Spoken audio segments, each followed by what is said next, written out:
নমস্কার, কলকাতা টিভি ডিজিটালে সকলকে স্বাগত। আপনাদের সাথে রয়েছে আমি অরিত্র।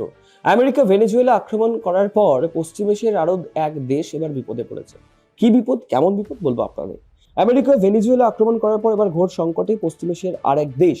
অজ্ঞাত স্থানে পালিয়ে গেলেন ইয়েমেনের সার্দান ট্রানজিশনাল কাউন্সিলের নেতা আইদার উস আল জুবেইদি।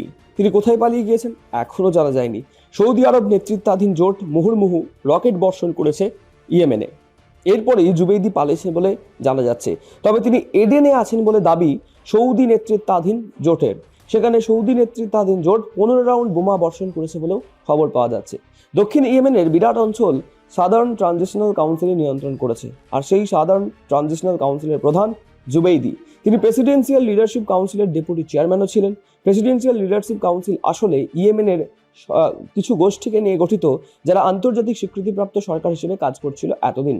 আন্তর্জাতিক বিভিন্ন সংবাদ মাধ্যম থেকে জানা যাচ্ছে যে প্রেসিডেন্সিয়াল লিডারশিপ কাউন্সিলই জুবেইদিকে পদ থেকে অপসারণ করেছে। তার বিরুদ্ধে দেশদ্রোহিতার অভিযোগ আনা হয়েছে। তদন্তভার দেওয়া হয়েছে অ্যাটর্নি জেনারেলকে। প্রথমে ঠিক ছিল শটান সৌদি আরব চলে যাবেন জুবেইদি। সেই মর্মে সৌদি আরব নেতৃত্বাধীন জোটের সঙ্গে বৈঠক হয় প্রেসিডেন্ট রাসাদ আল আলিমির। কিন্তু শেষ পর্যন্ত সৌদি আরব যাওয়ার বিমানে ওঠেইনি এই জুবেইদি। সৌদি নেতৃত্বাধীন জোট জানিয়েছে জুবেইদির অনুগত সামরিক বাহিনীর গতিবিধি দেখে সন্দেহ জাগে তাদের। সেই মতো তাদের লক্ষ্য করে বোমাবর্ষণ করা হয়। প্রেসিডেন্সিয়াল লিডারশিপ কাউন্সিল থেকে সরিয়ে দেওয়া হয় জুবেইদিকে।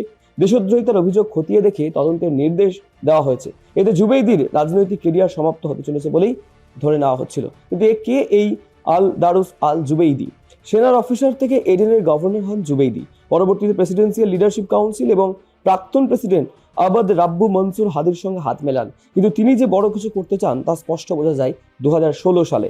সেই মতো সার্দান ট্রানজিশনাল কাউন্সিল গঠন করেন, যারা ইয়েমেনে বিচ্ছিন্নতাকামী আন্দোলনে মদত যোগায়। তাদের আবার আড়াল থেকে সাহায্য যোগায় সংযুক্ত আরব আমির শাহী। অর্থাৎ একটা বিষয় কার্যত স্পষ্ট হয়ে গেল, বোমাবর্ষণের কবলে পড়ে নাকি রাজনৈতিক আভ্যন্তরীণ কোনো ঘটনার পরিপ্রেক্ষিতে এই পালিয়ে গিয়েছেন এই নেতা। আর পালিয়ে তিনি গিয়েছেনটা কোথায় সেটাও এখনো স্পষ্ট নয়। তবে যেটা স্পষ্ট হয়ে গেল যে অজ্ঞাত এক স্থানে ইয়েমেনের সার্দান ট্রানজিশনাল কাউন্সিলের নেতা আইদারুস আল জুবেইদি তিনি পালিয়ে গিয়েছেন।